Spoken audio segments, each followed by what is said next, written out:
Bonjour, merci une fois de plus de rester scotché devant votre petit écran pour regarder comme tous les dimanches Canal Presse. Merci de nous renouveler votre confiance. Tout de suite et maintenant, voici le sommaire de cette édition.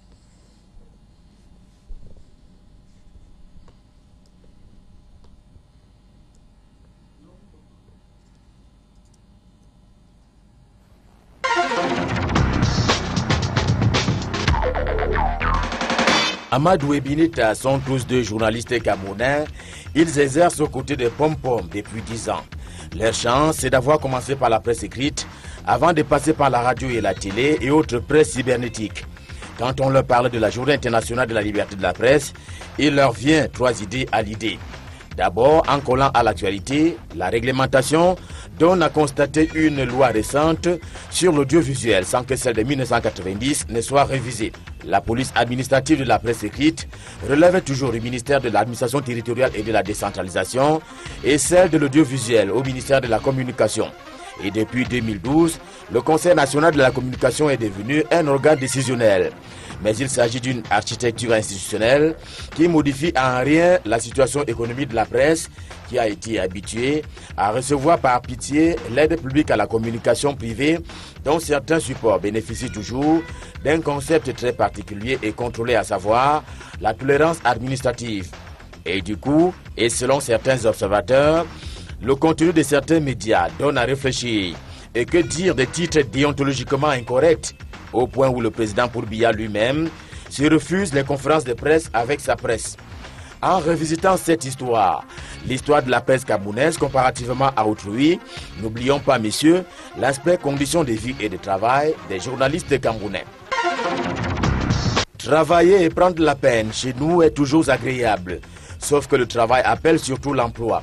Et chez nous, ce n'est pas la chose du monde la mieux partagée, surtout quand il s'agit de certaines structures comme la SNH, la CSPH et les autres se reconnaissent. Au demeurant, l'accès à l'emploi est difficile, sa sécurité aussi. L'emploi, l'une des préoccupations gouvernementales certes, mais pauvre avec des conventions collectives applicables de façon facultative. Mais le 1er mai, c'est aussi l'histoire du pain où parfois la victime est habillée par le bourreau. À l'arrivée, le contentieux du travail s'avère abondant. Au-delà des efforts du gouvernement, questionnons donc l'état de santé de l'emploi et du travail au Cameroun. Votre programme est un rendez-vous hebdomadaire et c'est tous les dimanches et simultanément sur Canal 2 International, sur la radio Sud FM et sur la toile à l'adresse internet www.canal2international.net. Canal Presse, voici une émission qui donne un sens à l'actualité. Bon appétit à tous.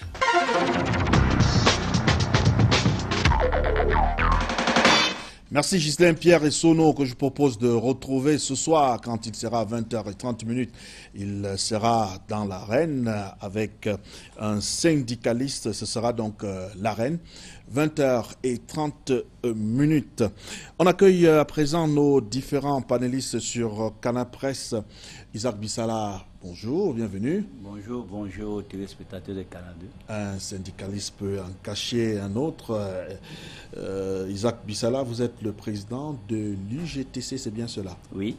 Alors, avec vous, on va parler de l'académie créée au sein du Rassemblement démocratique du peuple camerounais, le RDPC. Qu'est-ce qui va changer avec la création de cette instance, selon vous? Oui, je crois que c'est une très bonne chose, que c'est un exemple que les autres partis politiques doivent prendre parce que l'école du parti, c'est là où on enseigne l'idéologie du parti. Je crois que depuis un certain temps, on avait des militants habitués à prononcer le nom de leur président. Mais aujourd'hui, je crois qu'avec cette école, les gens vont commencer à comprendre ce que c'est que la gestion d'un pays à partir des idéologies. Et on va aussi enseigner là-bas l'économie, on va enseigner pratiquement l'économie politique, on va tout enseigner. Je pense qu'à partir de là, les gens vont avoir des connaissances maintenant pour pouvoir essayer de se vendre auprès de la population camerounaise pour que les gens puissent les voter et non de venir citer le nom des individus pour pouvoir être votés. Est-ce que ce ne sera pas une instance de plus ou peut-être de trop? Ça dépend de la façon dont le parti qui a créé cette école va le présenter. Si c'est dans le sens où j'ai dit, bon, il y aura des gains, il y aura des gains, mais si ce n'est qu'une école comme la première qu'on a eue à l'époque, qui avait sorti les progressistes, et qu'on avait tué, bon, je crois que là, ce ne sera pas une bonne chose. Mais je dis aujourd'hui, dans tous dans tous les pays, dans tous les partis politiques qui se respectent, il y a cette école. Et même d'ailleurs, même chez nous, au niveau du syndicat, nous avons un institut supérieur de sciences et travail. Donc il faut former les gens pour que les gens comprennent exactement comment ça se passe dans la vie. Merci Isaac Bissala d'avoir répondu à notre invitation. J'accueille à présent le deuxième panéliste, M. Ta Habitant. Bonjour, bienvenue. Bonjour, M. Bouba. Journaliste, je précise enseignant en journalisme également. Avec vous, on parle de l'économie. Selon le FMI, le Cameroun ne sera pas émergent en 2035, sans un taux de croissance robuste d'ici 2020. Cette nouvelle est-il une surprise pour vous? Pas du tout. Parce que je n'étais pas surpris quand le Cameroun disait qu'il allait être émergent en 2035. Bon, c'était si lointain. On en avait parlé à l'époque, c'était si lointain. Les Camerounais ne se sentent pas concernés par des choses qui vont se passer en 2035. La preuve, vous verrez, même quand on leur dit qu'ils ne seront pas émergents en 2035, ça ne change rien. 2035, c'est dans 20 ans. Quand vous parlez aux gens des choses qui vont se passer dans 20 ans, ils ne se sentent pas concernés. Pour vous, c'est des slogans, tout simplement? Ceux qui ont dit qu'on allait être émergents en 2035, je voudrais savoir comment ils vont réagir. C'est quand ils apprendront qu'on ne le sera pas en 2035. Dans tous les cas, moi, je n'avais pas cru qu'on allait être émergent en 2035 parce qu'on aurait même pu l'être avant. Pourquoi on avait choisi 2035? Maintenant qu'on a dit que ce n'est pas 2035, peut-être qu'on fera un effort et qu'on verra qu'on peut même être émergent avant 2035. Qu'est-ce qui peut justifier votre pessimisme? Non, parce que en fait, on ne peut pas rester en disant nous serons émergents en 2035. D'abord, c'est des échéances trop longues pour pouvoir fixer ce genre de choses. C'est-à-dire, on peut dire dans un plan quinquennal, au bout de 5 ans, nous voulons être ceci. Au bout de 3 ans, et tout au plus au bout de 10 ans. Quand vous allez au-delà de 20 ans, mais en fait, les acteurs qui sont même là, voyez-vous, c'est-à-dire, comment ils font pour évaluer cela? C'est des échéances trop longues. Sauf, moi j'avais posé la question en son temps, pourquoi 2035, pourquoi pas 2040, 2045, pourquoi on avait choisi 2035? Merci, M. Ta Habitant, d'être venu. Troisième invité sur ce plateau, Elvis Biba. Bonjour, bienvenue. Bonjour, M. Bouba. Vous officiez du côté de la CRTV Radio, pour être tout à fait précis. Bon, maintenant je suis à la télé. CRTV Télé. Alors, avec vous, on parle du contrôle supérieur de l'État qui annonce un audit du PAGER-U et du programme élargi de vaccination dans les tout prochains jours. La question, est-ce que l'action du Consupé a modifié quelque chose dans les mœurs des gestions de la fortune publique, d'après vous? Oh non, pas vraiment, parce que la corruption est endémique au Cameroun et je crois qu'il faut un choc plus fort pour commencer à espérer qu'on sorte de ce fléau, parce que la corruption est tellement entrée dans les mœurs qu'en général, on a l'impression que ceux qui sont pris par les filets sont des malchanceux.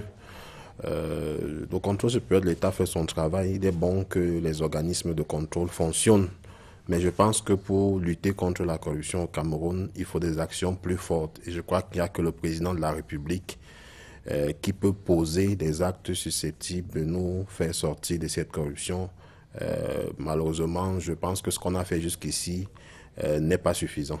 Pour vous, c'est un coup de paix dans l'eau, l'action du Consupé?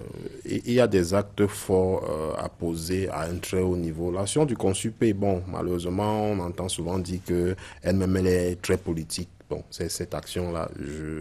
Je n'ai pas trop de preuves sur cette gestion politique du contrôle supérieur de l'État, mais je dis, la corruption est tellement endémique au Cameroun dans tous les secteurs, y compris le nôtre, qu'il faut absolument qu'à un très haut niveau de l'État, on prenne des mesures sérieuses. Et la première, vous la connaissez, c'est l'application d'un article de la Constitution qui reste jusqu'ici négligé, voire même délaissé. Manque à l'appel Gilbert Tiala Ekane, journaliste, et puis le directeur de publication Xavier Messet. J'espère d'ici à là viendront nous rejoindre sur ce plateau pour la suite de ce programme. D'ici à là, restez scotchés. On va prendre la revue de presse feuilletée pour vous par nous avec Debo Harley en début.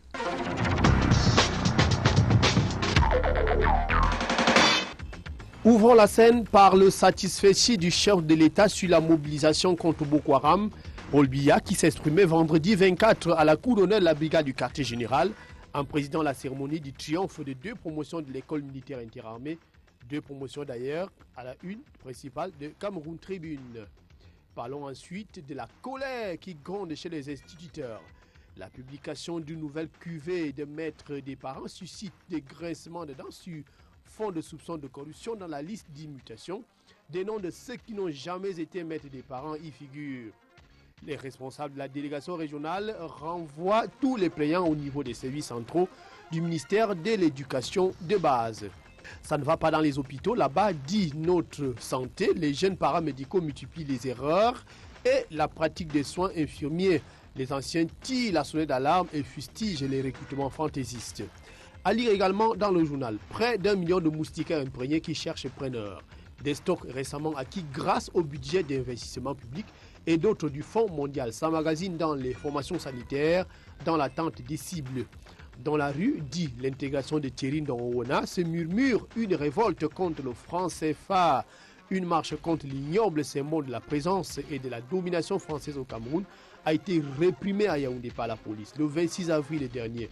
Une centaine de manifestants nient aux arrêts. Sur la problématique du droit d'auteur, le messager dit que la ministre des Arts et de la Culture fait fi des décisions de justice, défie le Premier ministre et protège les présumés prévaricateurs. Rodé, moulé et coaché depuis le berceau de son père. La fille de l'ex-président de l'Assemblée nationale, après avoir pris les douches froides, arrive au poste de ministre de la Culture, puis de ministre des Arts et de la Culture, telle une écorchée vive. Aujourd'hui, 3 mai, journée de la liberté de la presse. Le jour parle de la menace qui pèse sur la presse, justement, à travers le Conseil national de la communication qui devait décider cette semaine sur le sort de 3 quotidiens, à savoir Mutation, Le Messager, Émergence, contre qui une plainte avait été déposée au Conseil national de la communication par le ministre de la Communication. Le du Sahel fait un état des lieux de la presse dans le Septentrion et dit que cette presse du Nord ne perd pas le Nord. Un volumineux dossier réalisé dans les 3 grandes régions septentrionales du pays.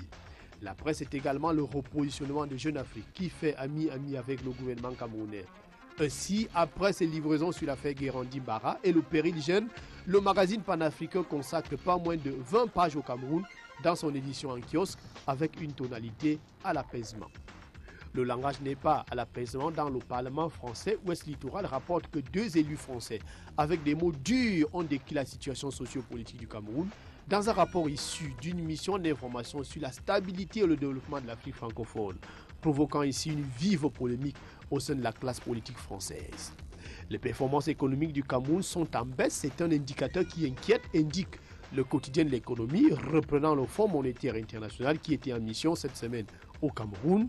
Une contre-performance selon repère marquée par une stagnation de la croissance et l'envol de la dette, alors que le taux de croissance du pays reste bloqué autour de 5%. La dette publique atteint près de 3 500 milliards à fin 2014. De quoi dire avec le messager qu'à ce rythme, le Cameroun ne sera pas émergent en 2035. Il est quasi impossible d'atteindre cet objectif. Dans le secteur des avoirs extérieurs, le financier d'Afrique constate qu'il y a baisse des réserves d'échange des pays de la CEMAC, 1190,7 milliards de francs CFA perdus en 2014 du fait de la baisse des coûts du pétrole, soit 171,3 milliards pour le Cameroun, 215,2 milliards pour le Congo, 213,4 milliards pour le Gabon, 533,1 milliards pour la Guinée équatoriale et 57,7 pour le Tchad. Balle des requins au port d'Ekribi, le terminal à conteneurs au centre d'une vive polémique sur le choix de l'opérateur. Mutation rappelle justement que l'exploitation est attribuée à un opérateur philippin. Le consortium formé par l'industriel français présente pourtant l'offre économique la plus avantageuse. Au port de Douala, cependant, le jour fait état de l'abandon de 18 000 conteneurs, de quoi créer un gros embouteillage industriel sur un espace aménagé pour n'en contenir que 14 000. Décentralisation, une nouvelle stratégie d'élaboration en cours. En ouvrant cette semaine les travaux de la première session annuelle du comité interministériel des services locaux pour l'année 2015, le ministre de l'administration territoriale et la décentralisation fait le constat selon lequel l'effectivité des transferts de compétences et des ressources de l'État aux collectivités territoriales décentralisées est loin d'être satisfaisante 5 ans après. On reste dans les collectivités avec le Sénat toujours en quête de légitimité selon Villes et Communes. L'institution longtemps réclamée par les acteurs politiques au Cameroun ne convainc pas. Le FECOM, quant à lui, pose les fondations de l'émergence des communes. Le communal reprend de si belle manière la pose de la première pierre de son nouveau site, actuellement en construction ici même à Yaoundé. Heureusement, le directeur général du FECOM ne fait pas partie de la longue liste des directeurs généraux hors la loi, publiée par Camer Presse, selon le journal de Justin Blaise Akono. Une bonne dizaine de directeurs généraux des structures puissantes devraient être mutés ou tout simplement déchargés de leurs fonctions.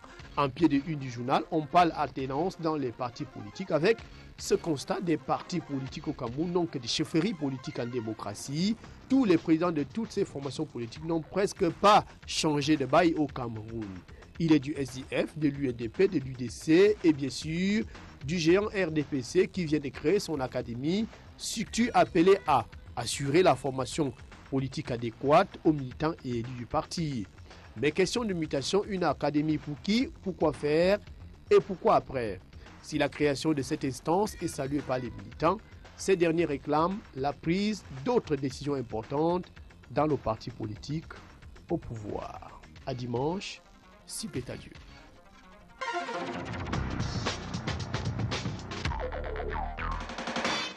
Merci Debo Harley, un DB dimanche prochain pour une autre revue de presse, si plaît à Dieu. Tout de suite maintenant, on accueille à chaud comme ça votre invité qui nous a rejoint sur ce plateau, directeur de publication du quotidien Mutation, Xavier Messé. Bonjour, bienvenue. Bonjour Boba, merci de m'avoir invité. Vous arrivez au pas de course. Ben oui, vous savez, Yaoundé est devenu de plus en plus une grande cité avec des embouteillages et des voitures qui augmentent tous les jours.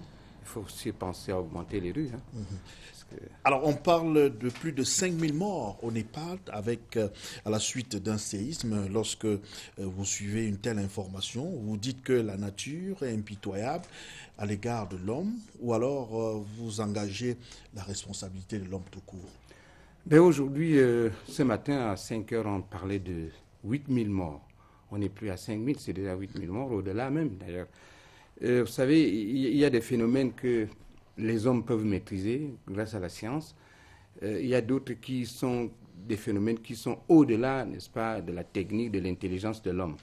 Et les tremblements de terre, les séismes, les comportements des volcans sont des catastrophes que l'homme n'a pas réussi aujourd'hui encore à maîtriser. Malgré les efforts qui sont faits par-ci et par-là, nous ne parvenons pas encore à maîtriser cela.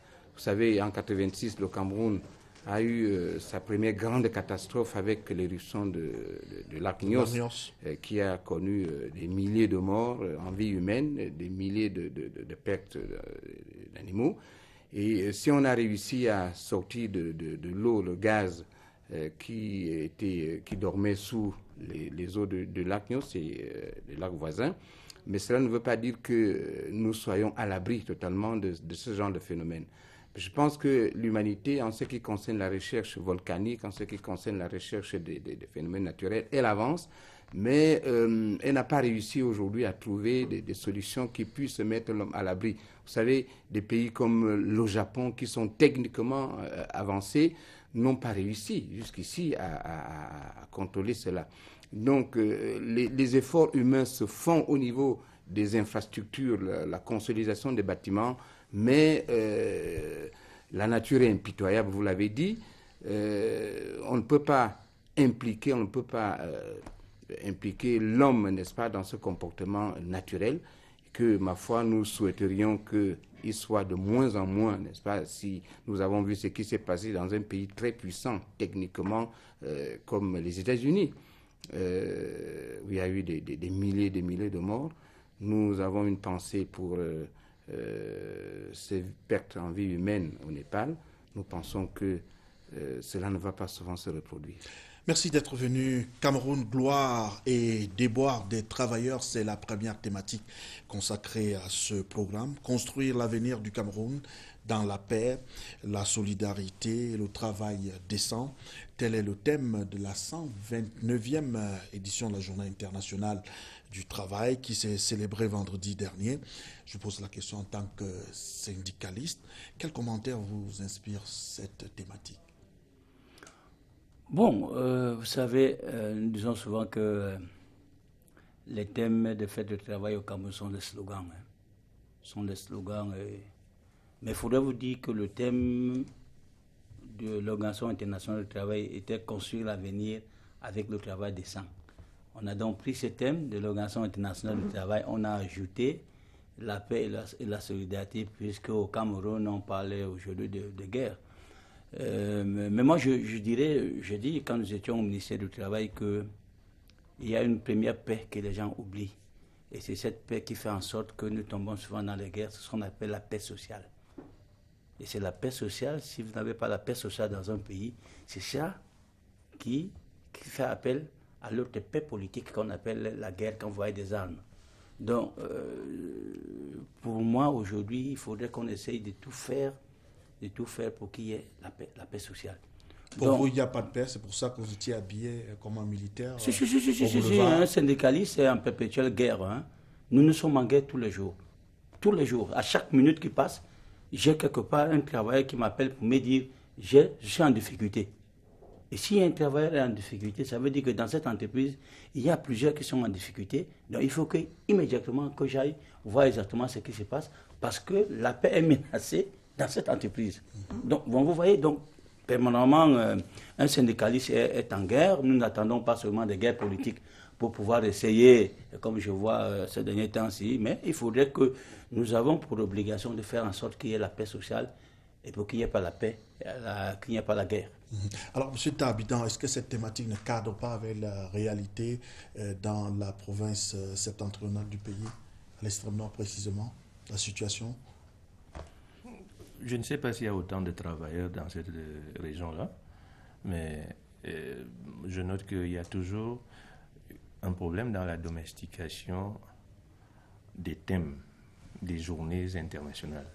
C'est-à-dire, c'est vrai, on dit le thème retenu pour la journée internationale est assez aérien, assez lointain de nous, il faut le domestiquer et puis on le colle à quelque chose, soit à l'émergence 2035, soit à la paix, à la solidarité. Bon, le thème retenu pour la fête du travail, c'est sans doute à la situation qui est la nôtre, c'est-à-dire une situation de guerre dans les régions septentrionales du fait de la menace de Boko Haram. Bon, mais malheureusement, ce n'est pas l'endroit où on trouve le plus grand nombre de travailleurs.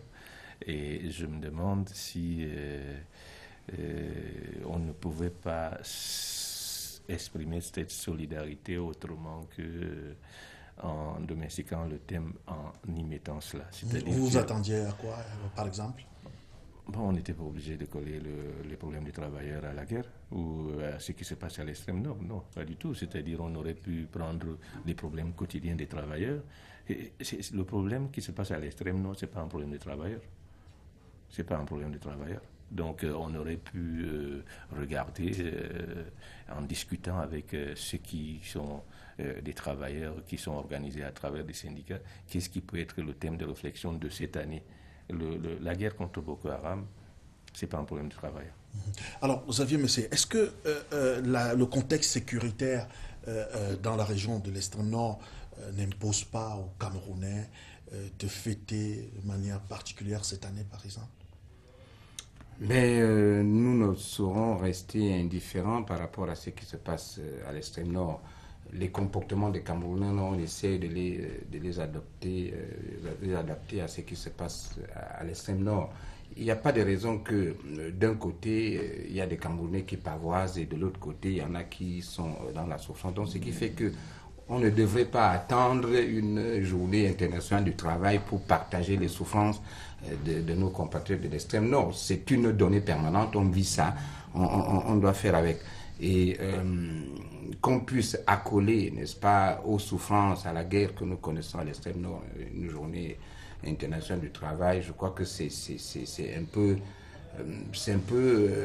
pousser un peu trop loin, c'est-à-dire ne pas coller à nos réalités. Mais d'une manière générale, je me méfie énormément de tout ce ces méthodes, toutes ces choses qui sont concoctées du système mondial, du système des Nations Unies et qui sont réparties comme ça à travers le monde et on s'en approprie sans toutefois savoir où est-ce que ça nous amène, est-ce que nous avons la possibilité de le faire. Vous savez, lorsque vous entendez parler de mondialisation, on parle aujourd'hui des OMD, on parle d'émergence, ce sont des slogans qui endorment les gens. Ça endort les gens, ça ne... Et puis quand on embrasse ce slogan-là, on se rend compte qu'à échéance, à terme, on n'a rien fait. On n'a rien fait. Donc c'est pour ça qu'il faut d'une manière générale se méfier. Et puis pourquoi on n'est pas obligé, n'est-ce pas, d'adopter une thématique mondialement concoctée à partir du Bureau international du travail. On n'est pas obligé. C'est-à-dire que nous avons des réalités qui ne sont pas celles de Genève. On a des réalités qui sont très loin d'être celles des États-Unis et encore moins celles de la France. Donc, ils peuvent élaborer leur journée, une thématique internationale, mais nous passons cette journée, nous la vivons ici avec nos syndicalistes qu'on voit une fois par an, sortir dans la rue, faire de l'exhibition, mais ça n'a absolument rien à voir. C'est-à-dire que les thématiques des journées n'ont rien à voir avec nos réalités qui sont propres. Et il faudrait, à mon avis, que les hommes politiques qui, pour essayer de sortir un tout petit peu de la monotonie d'une journée, parce qu'en 2014, il y a eu une journée, en 2015, il y a une journée, bon, il faut toujours essayer de trouver une thématique ou d'adopter la thématique internationale pour sortir de la monotonie. Ça ne sert absolument à rien, à mon avis. Alors, Elvis Biban, est-ce que cette thématique nous éloigne véritablement des réalités du travailleur au jour d'aujourd'hui? Oui, c'est le problème. En réalité, la fête du travail est une occasion de défoulement pour les employés camerounais parce qu'il y a une expression dans le thème qui s'appelle « travail décent ». Je crois que, je ne sais pas si à un moment donné dans l'histoire du Cameroun, on a eu une situation d'indécence dans le travail comme celle qu'on a aujourd'hui parce que les travailleurs camerounais aujourd'hui souffrent. Ils souffrent beaucoup. Dans la plupart des entreprises, on va vers une sorte d'esclavage déguisé. Ils sont mal payés, ils sont objets de chantage tous les jours.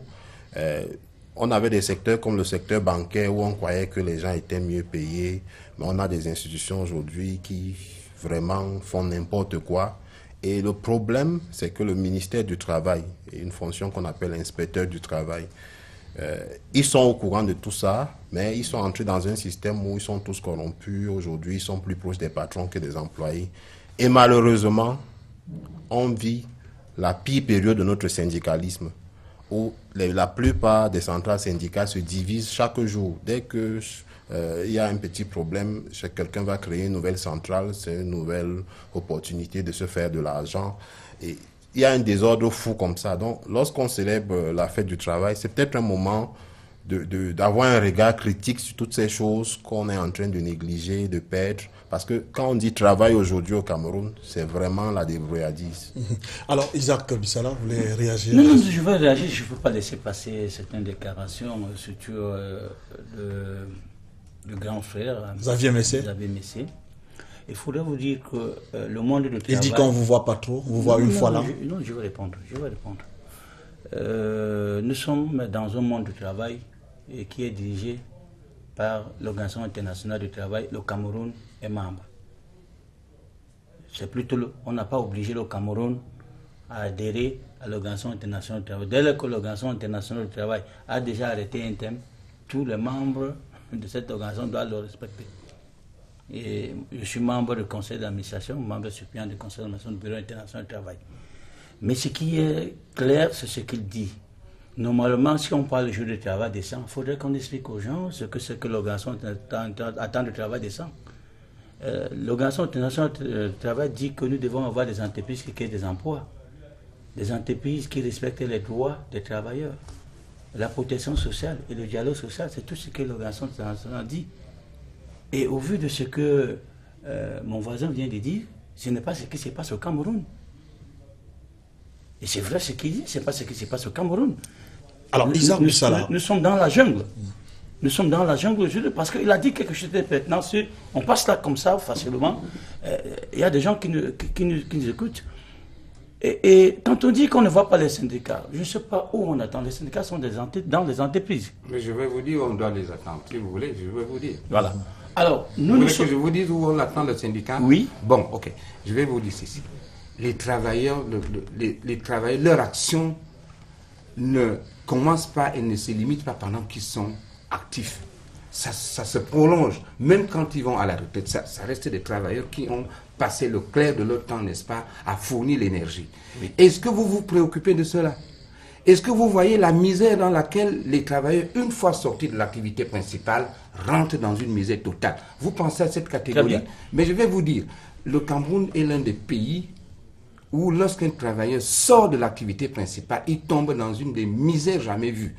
Et c'est-à-dire, un pays comme le Cameroun, il faut m'excuser un tout petit peu, parce qu'il faut très rapidement continuer de dire ce qu'il dit là. Parce que lorsque vous voyez un pays comme le Cameroun, qui a au mètre carré des compétences mais bien aguerries, on n'a jamais compris pourquoi, lorsque quelqu'un arrête ses activités, il doit passer une période de pénibilité qui va parfois de 1 an à 50 ans qu'il touche ses droits à la retraite.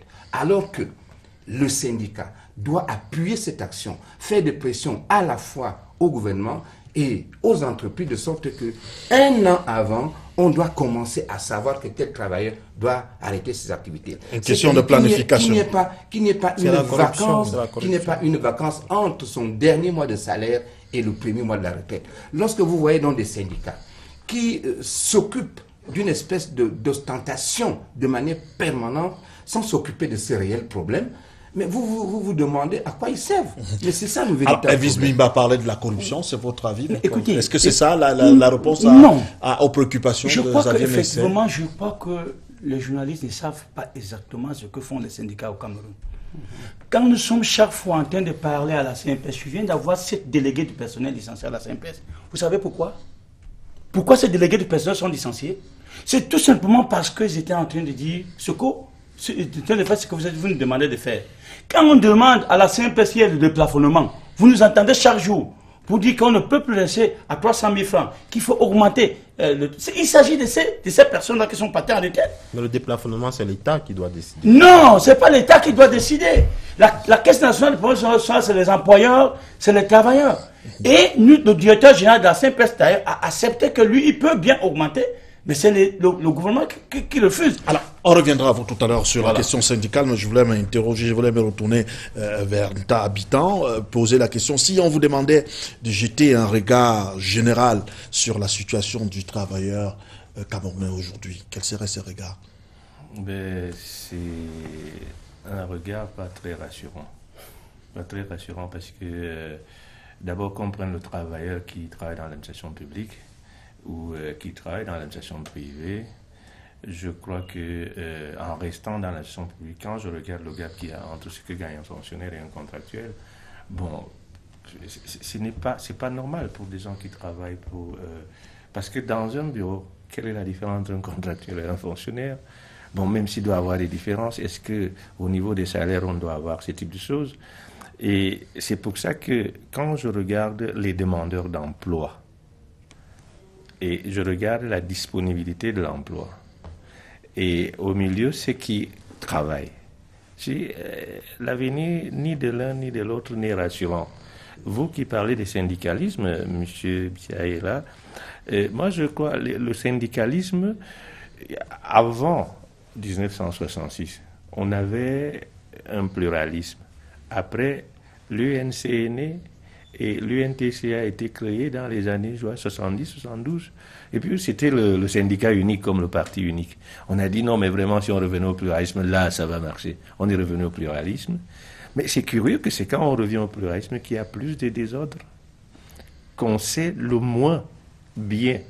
Il dit les journalistes ne savent pas ce que font les syndicalistes. Est-ce que les syndicalistes font même savoir ce qu'ils font? Puisque en réalité, on ne les entend que dans les querelles internes. Moi, je découvre d'ailleurs qu'il y a un syndicat qui s'appelle l'Union Générale des Travailleurs du Cameroun. Parce que personne ne se préoccupe même plus des noms des syndicats au Cameroun, tellement il y en a. Mais on peut les classer par pro-gouvernementaux et anti-gouvernementaux, quelque chose comme ça, quand on ne s'engueule pas à travers des discours au boulevard du 20 mai, un 1er mai. Bon, quand on parle de syndicalisme aujourd'hui, je crois que quelqu'un comme Mométia, il doit quand même se retourner dans sa tombe et se demander, mais en fait, ces gens-là, ils parlent de quoi? Ils parlent de quoi? Vous dites bien ce que vous faites, mais est-ce que vous le faites savoir? Alors, Elvis Bimba, est-ce que quand on regarde de près l'action syndicale, les syndicalistes, ils plaident beaucoup plus pour leur intérêt personnel que pour les intérêts des employés? Non, disons que dans les discours, ils ont des bons discours. Si vous avez fait le tour des allocutions prononcées ce 1er mai à Yaoundé, ils ont mis toutes les revendications, la retraite par exemple pour les fonctionnaires harmonisée à 60 ans. Je pense que tous les fonctionnaires, c'est la grande réclamation de l'heure. Ça se limite seulement au discours. Mais je pense que dans le fait, les syndicalistes travaillent pour eux-mêmes. Ils négocient pour eux-mêmes. Ils sont prêts, parfois dans des conflits entre patrons et employeurs, parfois à céder lorsqu'ils ont été bien reçus par des patrons. C'est ça le problème. Et c'est pour ça que je dis que le grand problème du Cameroun, c'est la corruption. Isaac Bissala, la question qui revient chaque année, qui doit organiser les manifestations relatives à la fête du travail? Le ministère du Travail ou les syndicats? Vous savez, j'entends souvent dire la fête internationale du travail, non. Il y a ce qu'on appelle la commémoration de la journée internationale du travail. C'est deux choses différentes. La fête du travail et la commémoration. Nous, au syndicat, c'est la commémoration de la journée internationale du travail. Les politiques ont récupéré en disant c'est la fête et ils disent c'est pour tout le monde. La fête, c'est pour tout le monde. C'est pour tout le monde. Finalement, on est perdu. Alors, Qui organise alors? Nous disons que cette journée, et partout dans le monde, ce ne sont que des syndicalistes qui sont en train de mener des activités pour continuer d'abord à commémorer les martyrs de 1886 et aujourd'hui de valer où nous en sommes. Bon, malheureusement, ici, on a pris cette fête, on l'a rendue une fois publicitaire. On fait habiller les travailleurs avec les tenues des entreprises, alors que c'est le patronat qui avait tué les 7 syndicalistes. Qui est à l'origine de tout ça? Mais c'est le système. Quand j'entends ici, on parle de syndicats, c'est comme si le syndicat évolue dans un milieu qui est très serein, mais nous évoluons dans un milieu autocratique, où on ne veut pas voir des organisations émerger. Je ne sais pas si les Camerounais voient ce qui se passe. Ce n'est pas seulement le problème des syndicats, c'est le problème des églises, c'est le problème des partis politiques. Tout est désordre. Et on ne veut pas que les syndicats fassent leur travail. Vous le savez vous-même ici, et quand on commence à dire la corruption, ce n'est pas de la corruption, s'il vous plaît, je regrette. Ce n'est pas de la corruption, qu'on peut dire, mais c'est dans quel milieu nous évoluons? Est-ce que c'est facile pour les syndicalistes de voler au Cameroun quand il veut faire bien son travail? Il faut d'abord répondre par oui ou bien par non. Et vous savez vous-même ce qui se passe. Vous savez que ces syndicats que vous dites qu'ils sont plus nombreux, ce ne sont pas les syndicalistes qui les créent. Vous savez ce qui s'est passé en 1990, vous étiez au Cameroun. Quand il a fallu faire le multipartisme, il y a des gens qui ont défilé pour dire qu'il n'y aura pas de pluralisme politique ici. Et vous savez que ces gens sont partis au lac, tenir une réunion pour dire, ok, en fait, on va faire le pluralisme politique à notre manière. Où voulez-vous en venir exactement? Ça veut dire qu'on a voulu tout mettre le désordre partout. C'est-à-dire que si vous voulez faire de la politique aujourd'hui, il faudrait que vous soyez dans l'autre camp. Et le camp, même de l'opposition. En fait, je dis souvent aux gens ici, nous avons 2 camps ici au Cameroun. Nous avons le camp de Djoula et le camp de Dona. Alors, c'est ça les 2 camps que nous avons depuis 1950 au Cameroun. Alors, quand les gens de Djoula s'en vont créer l'opposition de Djoula, les syndicalistes de Djoula, les églises de Djoula, vous savez tout ce qui s'est passé dans les années 50. N'oubliez pas, quand le professeur parlait de Moumi Etia, lisez ce qui s'est passé vers les années 50.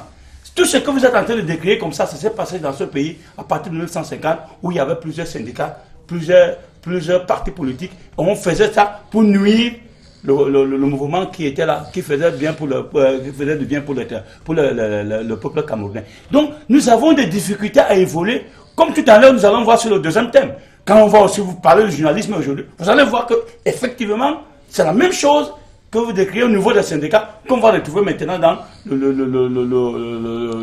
le milieu des journalistes. Alors, Xavier Messier, est-ce qu'on peut parler du travail, on va dire que travail décent au Cameroun, lorsqu'on voit dans quelles conditions travaillent notamment les employés du secteur privé et même du secteur public? Avant de dire un petit mot sur ce qu'on entend par travail décent ou bien ce qu'on met dans le contenu du travail décent, je voudrais quand même dire à M. Bissera que lorsque vous avez soit une association, soit un individu seul, qui a un comportement qu'il a mené il y a 15 ans, et s'il continue d'être le même homme, c'est dangereux, ça veut dire qu'il y a un problème. Vous avez des syndicats qui ont mené un comportement dans les années 50. Oui. Vous avez des années 60 sont différentes complètement de la décennie 50. Et 70, c'est autre chose.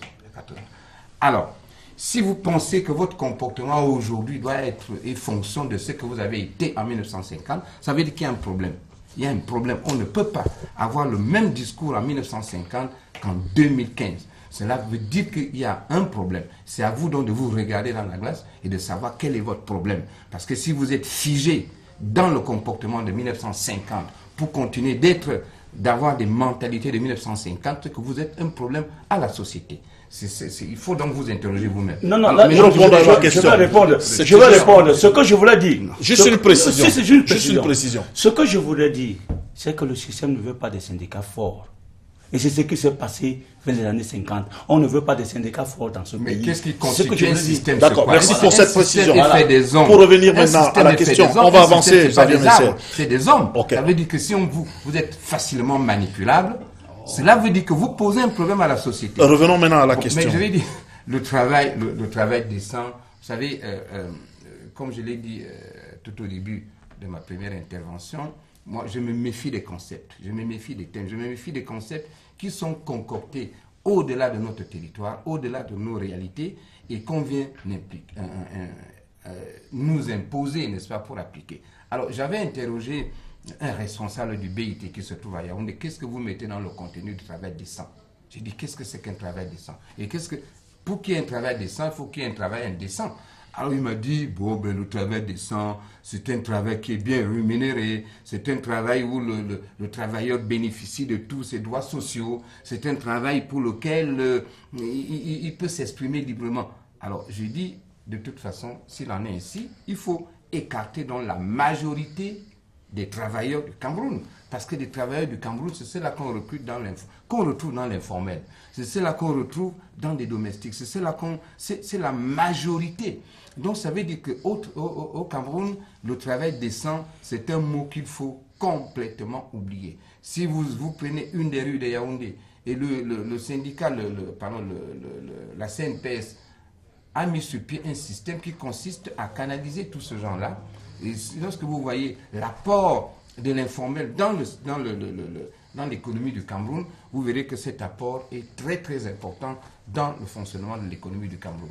Donc, alors si vous retrouvez 90% des employés, des travailleurs du Cameroun dans l'informel, est-ce qu'on va dire que c'est un travail décent par rapport aux termes qui ont été concoctés par le Bureau international du travail? Il faut que ce soit un travail bien rémunéré, il faut qu'il y ait la protection sociale, il faut qu'il y ait des garanties en termes de sécurité. Je vais vous dire que 90% des travailleurs du Cameroun ne répondent pas à ces normes qui ont été ficelées par le Bureau international du travail. Cela signifie quoi? Cela signifie que le Cameroun, de manière globale, a encore d'énormes efforts à faire pour rentrer, n'est-ce pas, dans le cadre de ce que le BIT a défini comme travail décent. Alors, M. Ntan-Habitant, s'agissant de l'emploi jeune au Cameroun, les statistiques données par le président de la République sont flatteuses, mais sur le terrain, on en est le sentiment que le chômage galope. Alors, dites-nous, qu'est-ce qui peut expliquer ce décalage entre la perception, on va dire, présidentielle de l'emploi et la perception populaire? Mais la perception présidentielle, le chef de l'État parle des emplois, y compris dans le privé et dans le public. Donc, il parle d'abord de ce qu'il connaît le mieux, c'est-à-dire les 25 000 qu'on a recrutés, plus les emplois qui auraient été créés dans le secteur privé. Et je suppose que les chiffres du secteur privé doivent venir des structures appropriées. Dans le dialogue secteur public, secteur privé, il y a des chiffres qui circulent. Donc, je crois qu'il n'a pas inventé cela. Mais en fait, ça paraît flatteur parce que, bon, est-ce qu'on oppose à cela le chiffre des demandeurs d'emploi? Le chiffre des demandeurs d'emploi. Parce qu'on verrait bien que entre la demande qui est extrêmement forte et les emplois créés, le gap est vraiment fort. Et il y a un autre problème qui, par exemple, dans l'administration publique, dans la fonction publique, des gens qui vont pas en retraite, des gens qui on proroge, on fait ci. Bon, alors, ce qui devait être la règle est devenu, ce qui devait être une exception est devenu la règle. Donc, dans le même temps, il y a une forte demande de jeunes qui veulent trouver du travail et l'administration, par exemple, en ce qui concerne l'administration publique, ne libère pas aussi automatiquement les gens comme il le faut. Bon, elle se retrouve à gérer beaucoup de choses. Si quelqu'un continue à travailler au-delà des 55 ans, plus cela est le départ à la retraite officiellement pour certaines catégories, ou à 60 ans. Quand vous laissez travailler quelqu'un pendant 6 ans après sa retraite parce qu'il a eu 2 ou 3 prorogations, mais vous savez combien de jeunes vous auriez pu recruter si lui, il avait débarrassé le plancher? En réalité, le vrai problème, c'est que la personne qui doit aller à la retraite à 55 ans et qui ne va pas à la retraite à 55 ans, il a une rallonge de 2 ou de 3 ans, est dans un état psychologique différent. En réalité, il ne sert plus l'État. Il se sert en général du système parce qu'il se dit qu'il peut partir à n'importe quel moment. Il est dans un état psychologique. C'est pour ça qu'il faut harmoniser et faire que tout le monde puisse aller à la retraite à 60 ans. Lorsque quelqu'un aura 57 ans, il saura qu'il est encore entièrement normal qu'il travaille et pourra peut-être donner le meilleur de lui-même. Mais quand on observe en général ceux qui obtiennent les rallonges, ils sont dans un état de... Ils se servent plus. Voilà, donner le dernier coup de poing avant de partir. Alors, Isaac Bissala, le SMIC, salaire minimum interprofessionnel garanti, est passé au Cameroun depuis le 25 juillet 2014 de 28 216 francs, si je ne m'abuse, à 36 270 francs. Est-ce que ce salaire est pratiqué sur le terrain? Non. D'ailleurs, il faudrait vous dire qu'il faut faire la différence entre le SMIC conventionnel et l'autre SMIC. Nous avons même le SMAC. En fait, je peux appeler ça SMAC, son salaire minimum agricole. Hein? Donc, le salaire que nous avons aujourd'hui, le SMIC que nous avons aujourd'hui dans les conventions collectives, nous sommes à 50 000 francs. Nous sommes à 50 000 francs. Donc, nous voulons revoir tirer l'autre SMIC qui est utilisé dans le secteur informel, dans le travail domestique, à 50 000 francs aussi. Et les travailleurs du secteur agricole ont refusé. Et il y a eu solidarité entre les employeurs qui venaient accepter, qui a le GICAM par exemple, et comme tout le monde acceptait que le SMIC soit à 50 000 francs. Et quand nous sommes arrivés dans la salle, les gars du secteur agricole ont dit qu'eux ne peuvent pas, 50 000 francs ne peuvent pas payer. Les autres sont, dans le cadre de la solidarité, nous ont ramené à 36 000. Mais il y a un problème. Même l'État, le problème que nous rencontrons aujourd'hui, le professeur parlait de la fonction publique, même l'État qui nous a invités à augmenter le SMIC à 36 270, il y a à la fonction publique les gens qui ne touchent pas, qui touchent 22 000, 28 000. Mais c'est un problème. Si, effectivement. Donc ça veut dire qu'on n'a pas harmonisé le SMIC partout. Et quand il parlait même des problèmes de la fonction publique, je suis ces derniers temps-ci avec le délégué de la fonction publique, je vois beaucoup de choses que je ne comprenais pas. Parce que quand il parlait des contractuels et fonctionnaires, il oublie les décisionnaires. Là, alors, c'est autre chose. Ça, vous avez 3 guides de salaire pour les personnes qui travaillent pour un seul employeur, qui est l'État, mais ils ont 3 grilles de salaire. Et vous allez voir des différences de ces grilles de salaire, mais c'est énorme. C'est l'esclavage à la fonction publique au Cameroun. Vous avez des gens qui touchent le logement à 2500 francs. 2500 francs de logement. 2500 francs de logement au Cameroun. C'est possible ça? Je ne sais même pas si c'est pour payer quoi, je ne sais même pas quoi.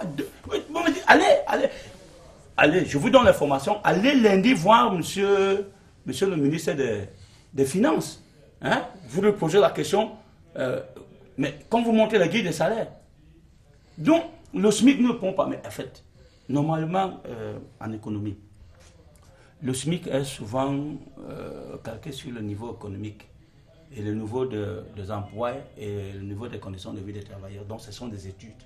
On ne décrète pas le SMIC comme nous avons fait la dernière fois. On nous appelle dans une salle sans aucune étude. On vous dit non, voilà, c'est 35 000. Après, vous commencez à parler comme si... Non, il faut des études. La situation économique du pays, la situation du marché du travail et les conditions de vie des travailleurs. À vue de ces études, donc, on essaie donc de voir effectivement à quel niveau nous pouvons mettre le SMIC. Normalement, le SMIC aujourd'hui au Cameroun se situera à 100 000 francs. 100 000 francs, si nous parlons de notre économie. Alors, Elvis Mbimba, tout à l'heure, Isaac Bissala parlait des conventions collectives. Il y a une convention collective qui n'arrive pas, celle du secteur de la communication. Qu'est-ce qui peut justifier ce blocage? Les patrons d'entreprises de presse ou alors tout simplement le politique? C'est peut-être parce que vous êtes du secteur de la presse que vous êtes plus au courant du blocage de cette convention-là, mais il y a de nombreuses conventions qui sont pas entre appliquées. autres. Mais le secteur de la presse, c'est vraiment comme les autres secteurs, c'est-à-dire que l'État ne fait pas son travail, il ne fait pas la pression sur les patrons. Parce que si un monsieur ouvre une entreprise de presse, il n'a pas la capacité financière pour payer des salaires, il abandonne, il va vendre le savon ou je ne sais pas l'huile. Mais l'État ne fait aucune pression. L'État, un peu comme Isaac Bissala disait tout à l'heure, veut effectivement on va en parler tout à l'heure de la presse, qui est ces journaux faibles qu'on peut manipuler facilement, ainsi de suite. Alors, il y a un téléspectateur qui nous envoie cette préoccupation pour vous. Il demande d'avoir un peu plus de précisions sur la période entre la prise de la retraite et le début du paiement de la prime.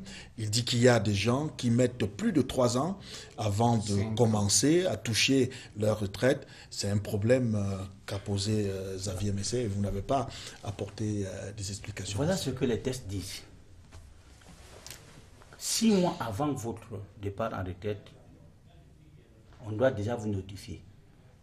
Et quand l'entreprise vous notifie, ça veut dire qu'on a déjà pris les dispositions pour que les pièces qu'on demande soient déjà déposées. Maintenant, ce n'est même plus ça. La CNPS maintenant a ouvert des comptes comme dans les banques pour les assurer. Ce qui veut dire qu'aujourd'hui, normalement, quand vous partez en retraite, on n'a plus à vous demander des pièces. Et 6 mois avant, la CNPS doit déjà savoir exactement que voilà telle personne qui part en retraite, donc doit déjà commencer à calculer sa pension. Si bien que quand vous n'avez plus le salaire, vous quittez ce mois-ci, à la fin du mois d'avril, vous venez de quitter votre entreprise. Immédiatement, à la fin du mois de mai, vous devez déjà commencer à toucher votre pension. Et c'est comme ça que ça doit se faire. Maintenant, allez donc voir la CNPS. Vous arrivez maintenant, on commence d'abord à vous dire, votre patron n'a pas reversé la cotisation, vous n'avez pas de droit. Si vous voulez avoir, venez payer ce qui n'a pas reversé. Il manque telle pièce, vous n'avez pas fait ceci, vous n'avez pas fait cela. Donc, d'après les textes, personne ne devait souffrir. D'ailleurs, vous savez aujourd'hui que la CNPS paye maintenant les pensions chaque fin de mois. Ce n'est plus 3 mois. Tous les 3 mois. Ce n'est plus 3 mois. Mais il y a des travailleurs qui souffrent aujourd'hui, tout simplement parce que si vous avez par exemple travaillé dans plusieurs entreprises, on vous dira d'aller apporter les papiers du premier employeur. Non, on n'a plus le droit de vous poser, on n'a pas besoin de vous demander toutes ces pièces-là. Parce qu'on vous suit. Quand vous quittez telle entreprise pour aller dans une autre, on doit vous suivre. Donc le problème, il est là. Ce n'est pas... Oui. Voilà. Non, mais je voulais juste demander la permission d'ajouter un mot. Je suis très heureux d'écouter ce que le président du syndicat, M. Bissala, est en train de dire. C'est-à-dire qu'il y a une révolution au niveau de la CNPS qui consiste à préparer, à prévenir le départ à la retraite 6 mois avant. Et j'espère que ce qu'il est en train de dire également est réel et que c'est effectif, non seulement réel, c'est-à-dire la tonne de papiers qu'on vous demande à fournir, y compris l'acte de naissance de votre arrière-grand-père, je pense que ce n'est plus la réalité. Cela n'est pas seulement propre aux travailleurs du secteur privé, c'est propre également aux travailleurs du secteur public. On ne peut pas comprendre que quelqu'un qui a travaillé pendant 20 ans, 30 ans, qu'on lui demande un seul papier au moment où il part à la retraite. Cela veut dire quoi? Cela veut dire qu'au niveau de ceux qui gèrent les retraites, il y a soit une incompétence notoire, auquel cas ils doivent rendre des comptes, soit il y a une volonté de torpiller des gens qui ont travaillé, qui ont donné toute leur vie, n'est-ce pas, à travailler, et qu'au moment d'aller faire autre chose, s'ils ont encore de l'énergie, ou d'aller jouir de leur retraite, on leur demande de fournir des papiers, un dossier qui est parfois 3-4 fois supérieur au dossier qu'ils ont constitué quand ils entraient à la fonction publique. Je pense que ça, c'est quelque chose que les syndicats, s'ils veulent être crédibles, s'ils veulent être utiles, doivent dénoncer, doivent organiser des mouvements pour que cette manière, n'est-ce pas, d'infantiliser des gens qui ont travaillé cesse. Parce que vous ne pouvez pas vous rendre compte combien de fois il est douloureux de voir quelqu'un qui a travaillé dans la fonction publique. C'est-à-dire, on le connaît, il a servi. Et qu'au moment de jouir des droits de sa retraite, on lui demande des papiers, parfois certains qu'il ne peut même pas fournir. Et il nous arrive, on apprend quand on fait des enquêtes dans les ministères, que lorsque vous fournissez un dossier de 20 pièces, on vous convoque 6 mois après pour vous dire que la 19e pièce a disparu. C'est-à-dire qu'il y a quelqu'un qui a subtilisé cette pièce. Ce sont des pratiques qui sont courantes et qui sont connues par les syndicalistes. Et lorsque les syndicalistes ne feront rien, n'est-ce pas, pour que cela cesse, vous ne serez pas crédible aux yeux de ceux qui sortent. Et peut-être de ceux qui vont entrer, ils vont se méfier davantage de vous. C'est un conseil à la fois et une observation que je fais. Si ça peut être pris au sérieux, tant mieux. 2 dernières observations avant de passer à la seconde thématique. Avec vous, M. Nta, le Premier ministre a donné son feu vert pour regrouper tous les programmes d'emploi jeunes au sein du seul ministère de l'emploi et de la formation professionnelle. Est-ce que ça peut faire évoluer les choses, d'après vous? Mais si le fait de regrouper cela permet une meilleure gestion, une bonne transparence, c'est tant mieux. Vous savez, au Cameroun, d'abord, ça commence par le gouvernement où le travail gouvernemental est souvent assez émietté. Parce que quand le ministre de l'Éducation nationale de l'époque se déplaçait, il parlait pour l'enseignement supérieur, l'enseignement secondaire, l'enseignement primaire. Aujourd'hui, les pays qui ont conservé le système, leur ministre arrive, il a face à lui 3 ministres camerounais. Vous allez vous trouver, en face, vous avez un ministre des infrastructures. Et il lui faut 3 ministres du Cameroun pour qu'ils puissent débattre et discuter du phénomène. Si le fait de regrouper cela dans un seul ministère peut permettre une meilleure gestion et une transparence, et surtout la célérité, c'est tant mieux. Vous essayez là de toucher un peu le point sensible, la réduction des postes ministériels. Pas forcément ministériels, je dis... D'abord, si l'emploi jeune est émietté et éparpillé entre 3, 4, 5, 6 ministères, comment on peut même s'assurer de la meilleure gestion de l'évolution et des chiffres et tout cela? Si le Premier ministre le fait dans ce regroupement, dans le sens d'une meilleure gestion et d'une accélération d'un certain nombre de procédures et de l'allègement, même c'est tant mieux. Petite précision, après je reviens à vous, Elvis. Petite précision. Je voulais... En écoutant M. Nta, j'ai eu vent de cette réorganisation de la gestion de l'emploi. Mais j'ai envie de dire que cela ressemble à un gadget. Prenons des pays qui ont réussi dans la canalisation et la gestion de l'emploi. En Afrique, il ne faut pas toujours aller en Europe. En Afrique, il y a la Tunisie. C'est un modèle dans l'organisation et la gestion de l'emploi. D'abord, le budget qui est réservé à l'emploi en Tunisie est parfois supérieur à celui de 2 ministères réunis. Ça, c'est le premier cas. Prenons le cas d'un des pays les plus organisés en Europe aussi, la France et l'Allemagne. Il y a une seule structure en France, l'ANPE, qui gère l'emploi. On appelle aujourd'hui pour l'emploi. Qui gère l'emploi, ça veut dire que tout est centralisé. De sorte qu'en voulant décentraliser, il n'y a pas un emploi jeune, un emploi ceci, il y a l'emploi tout court. Alors, lorsque on essaie de diversifier cela, Nta le disait si bien, lorsque vous allez dans certains pays, vous avez en face de vous un ministre et vous avez, le Cameroun apporte 3 ou 4 ministères. La gestion de l'emploi ici, il a été disséminé. Vous allez au ministère de l'Emploi et de la Formation, il y a des structures là-bas qui gèrent l'emploi. Vous avez des structures privées comme le Fonds national d'emploi qui a été pourtant créé. Alors, lorsque vous allez voir le fonctionnement de ces multiples structures, il y a des tiraillements, des éclatements qui font qu'il n'y a aucune organisation centralisée et on ne peut pas appliquer une politique réelle de l'emploi dans un pays. Maintenant qu'on le délocalise pour le mener au Premier ministère, on a envie de croire que c'est engagé. Alors, Elvis Miba, il y a des experts toujours dans la même peux dire mouvance, un problème, justement dans la même mouvance, qui estiment que le Cameroun n'a pas de politique nationale de l'emploi. Est-ce que ces observateurs sont conformes à la réalité? Je pense qu'il y a un document qui existe qui s'appelle Politique nationale de l'emploi. Maintenant, on peut discuter de son efficacité, mais il y a un document comme ça qui existe. Sur la question précédente, je voulais juste dire que ça, c'est une étape importante déjà à regrouper, parce que vous imaginez que le PIFMAS, le PAGEU, le PIACI ont des frais de fonctionnement très importants.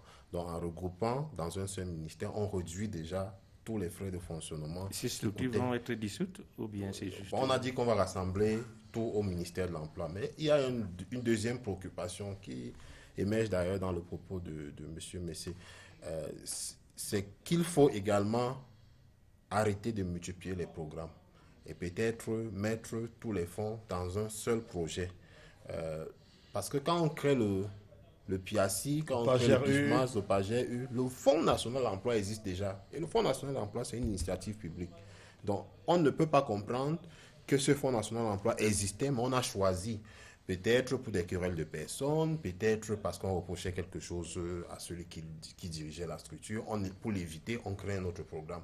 C'est en général les mauvaises solutions qu'on a généralement au Cameroun pour un problème réel. Je pense qu'il faut, comme il dit, aller peut-être vers une seule structure qui est forte, qui multiplie les stratégies. Parce que l'autre problème, c'est qu'en tant que citoyen, je n'ai pas l'impression que l'État a utilisé toutes les stratégies possibles pour booster l'emploi au Cameroun. Alors, Isaac Bissala, pour qu'on se comprenne tous, pour permettre peut-être à nos téléspectateurs de mieux cerner, qui est considéré comme chômeur au Cameroun?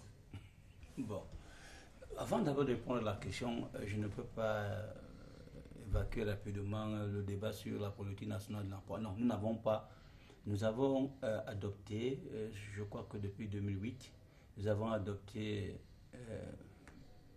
pas adopté en tant que tel, mais au niveau de la Commission nationale consultative du travail, nous avons adopté, oui, un projet de politique nationale du travail, de l'emploi, que nous avons envoyé à la présidence qui n'est jamais sorti. Donc, personne ne l'a déjà signé. Cette politique reste encore là-bas et personne ne nous dit que c'est cette politique qui est devenue. Pour vous, il n'y a pas de politique de l'emploi au Cameroun? Non, il n'y en a pas. Nous sommes dans les formalités totales au Cameroun. En fait, le système d'informalité est partout. C'est ça. Parce que nous n'avons pas de guide. Et puis, ce qu'il dit, monsieur, en réalité, ce qu'on appelle, ce que vous dites à la réunion, on appelle ça guichet unique. Qu'est-ce qu'on a constaté? On a constaté qu'un jeune peut aller au PIACI, il prend l'argent. Il dit qu'il veut faire ceci. Le même jeune s'en va au PAGERU, il prend l'argent. Et puis, il part au PIFMA, il prend l'argent. Et finalement, on a retrouvé pratiquement c'était les mêmes. Donc, il faut venir, il faut construire un guichet unique où tout le monde sera autour de la table. C'est-à-dire que quand vous entrez, vous dites votre problème, on vous conduit là-bas, vous faites tout, et dans le système, tout le monde sait que votre dossier est là-bas, vous ne pourrez plus aller. Pour vous, c'est une initiative louable? Comme il dit, c'est comme ça que ça se fait dans tout le pays. Maintenant, vous m'avez posé la question de savoir chômeurs au Cameroun. Les chômeurs. Il y a ce qu'on appelle les chercheurs d'emploi et les chômeurs. Puis le sous-emploi. Voilà, les chômeurs. Normalement, un chômeur, c'est celui qui a travaillé au moins pendant un jour et qui a perdu son emploi, qui est en train de chercher un autre emploi. Et le chercheur d'emploi, c'est celui qui a quitté l'école, qui n'a jamais travaillé. Donc, c'est comme ça dans le monde du travail. Et le sous-employé, c'est celui qui est mal employé. Le sous-employé, ça veut dire que c'est une personne qui a des qualifications et on le fait travailler sous d'autres qualifications. Ça veut dire que, par exemple, je suis ingénieur, on me donne le travail d'un technicien. C'est ça qu'on appelle sous-emploi. Et c'est ce qu'on constate. Ou bien, il y a aussi, ce qui se passe le plus souvent, c'est que vous travaillez comme ingénieur, mais vous êtes dans votre bulletin de paie. On vous met technicien. Et ça veut dire qu'on gagne sur vous. Sur vous, ça veut dire que vous travaillez plus, vous gagnez moins. Merci à vous, Cameroun, gloire et déboire des travailleurs. C'était la première thématique consacrée à ce programme. On marque une petite respiration, on se retrouve juste derrière pour la suite du programme.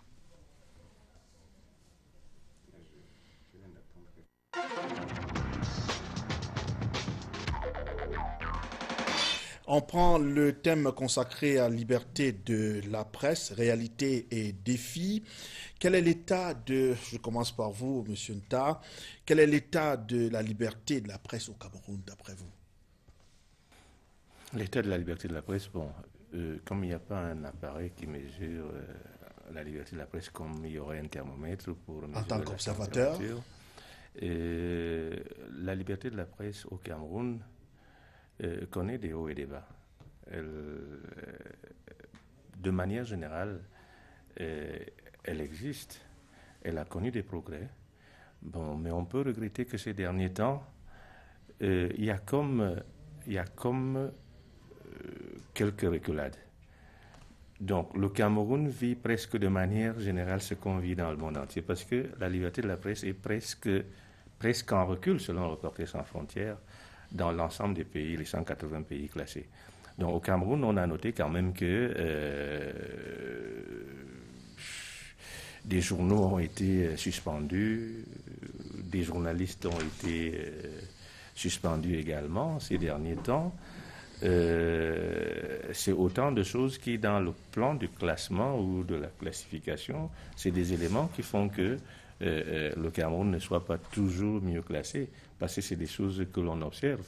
Et puis, bon, quand dans le travail du journaliste, il connaît beaucoup d'entraves, vous êtes au courant des journalistes qui sont interpellés pour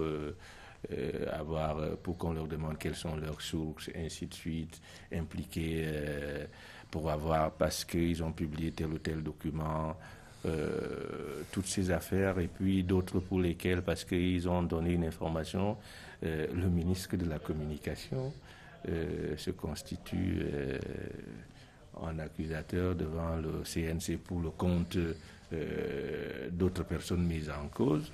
Bon, tout cela, ça ne fait pas bon augure pour parler de la liberté de la presse au Cameroun, qui connaît une évolution réelle et certaine, mais qui de temps en temps, on a l'impression que, bon, on se demande pourquoi ça devrait même bien marcher.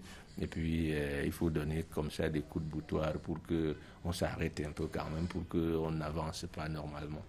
Isaac Bissala, la célébration de cette année coïncide justement, comme le disait M. Nta Habitant, avec la saisine du Conseil national de la communication par le ministre de la Communication justement, qui accuse des quotidiens pour divers motifs. Est-ce que cette affaire n'est pas venue jeter un froid entre la presse et sa tutelle d'une part, à savoir le ministère de la Communication? Oui, moi ce que j'ai demandé qu'on m'explique. Quand j'ai lu dans un journal qu'un ministre a traîné, c'était un quotidien au Conseil national de la Communication. Je me pose la question, mais de quoi il s'est mêlé, lui? Finalement, il a juste parti, je ne comprends pas. Donc, moi, qu'on m'explique ça, parce que je ne comprends rien du tout. Est-ce que c'est de la flagornerie? Qu'on me dise exactement, parce que jusqu'à maintenant, personne ne m'a expliqué. On me dit non, il est porte-parole du gouvernement. Mais finalement, je ne comprends pas. Expliquez-moi. Peut-être Elvis Je tenais même à le rencontrer, le ministre, pour qu'il m'explique, qu'il lui autorise de faire des trucs de ce genre. Parce que moi, je comprends bien. Ok, juste peut-être un élément de réponse. Je veux dire que c'est un sujet à débat. Parce qu'on peut en même temps penser qu'on est en train d'évoluer.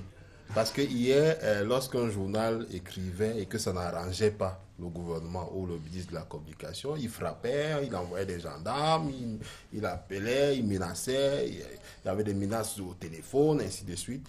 Peut-être qu'aujourd'hui, on est en train d'évoluer, on a un régulateur qui est maintenant reconnu presque par tout le monde. Et lorsqu'un média a un contenu qui n'arrange pas un membre du gouvernement, il n'envoie pas la gendarmerie, il ne prend pas le téléphone pour menacer, il porte plainte sur le régulateur et il arrive que des membres du gouvernement soient déboutés. On a vu qu'il y a un membre du gouvernement qui a perdu une affaire là chez le régulateur. Donc, ça veut dire que peut-être qu'en même temps, cette situation que Isaac trouve paradoxale, peut-être que c'est une évolution. Alors, Xavier Vessé, pour vous, quelles sont les principales menaces à la liberté de la presse au Cameroun?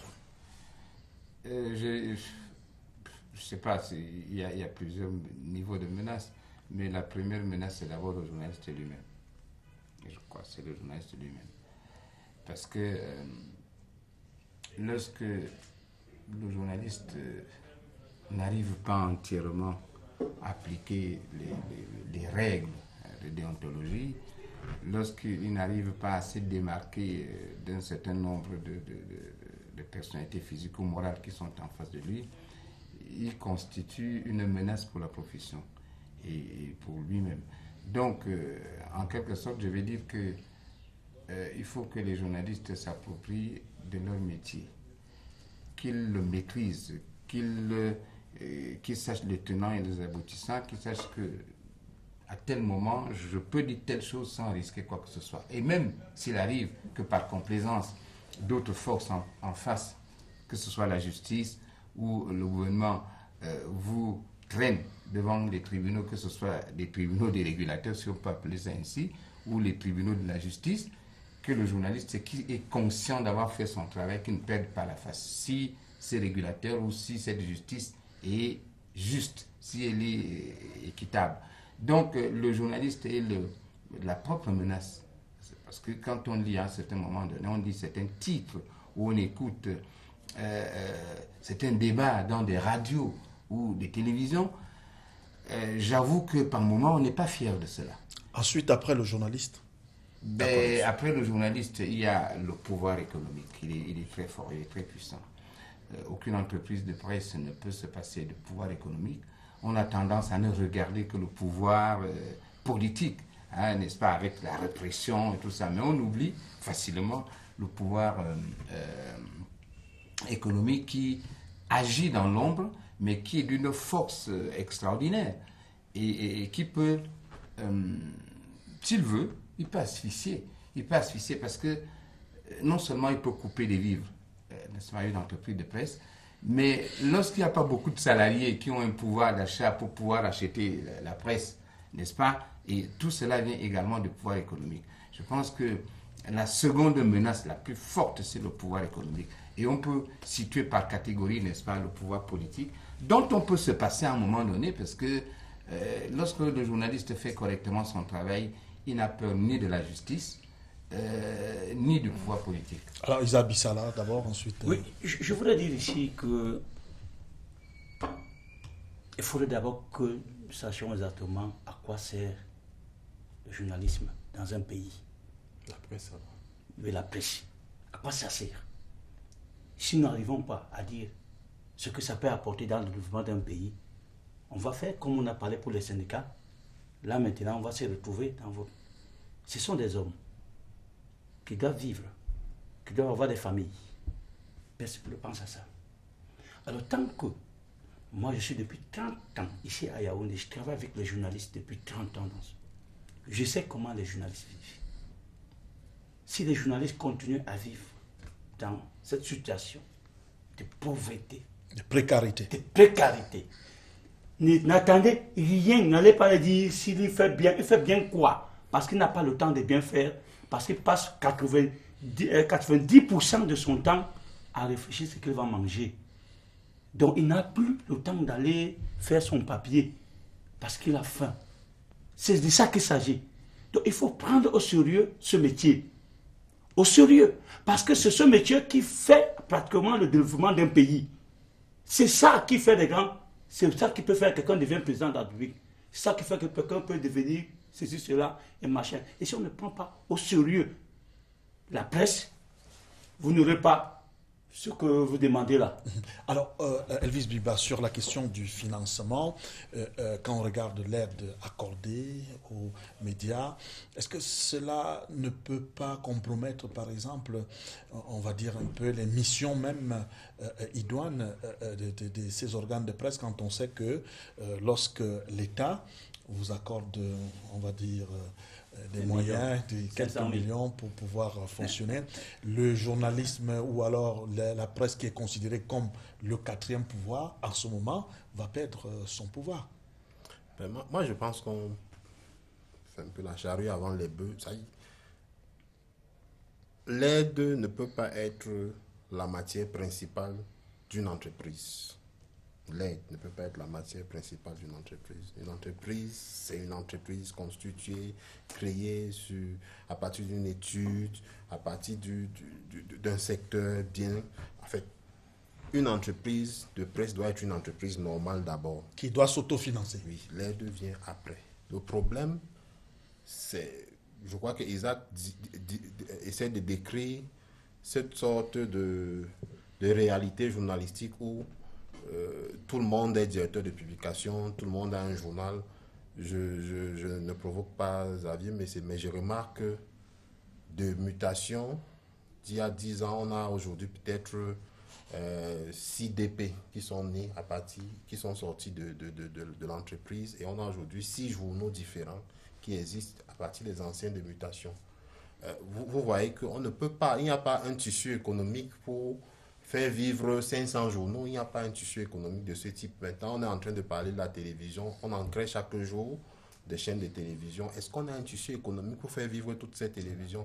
Il n'y a donc pas une réflexion économique, parce que quand vous suivez ce qui se passe en France, le CSA octroie les licences en réfléchissant sur la viabilité économique des chaînes de télé, des radios. Ici, on a même l'impression que on encourage la précarité parce qu'on croit pas la précarité contrôler le secteur.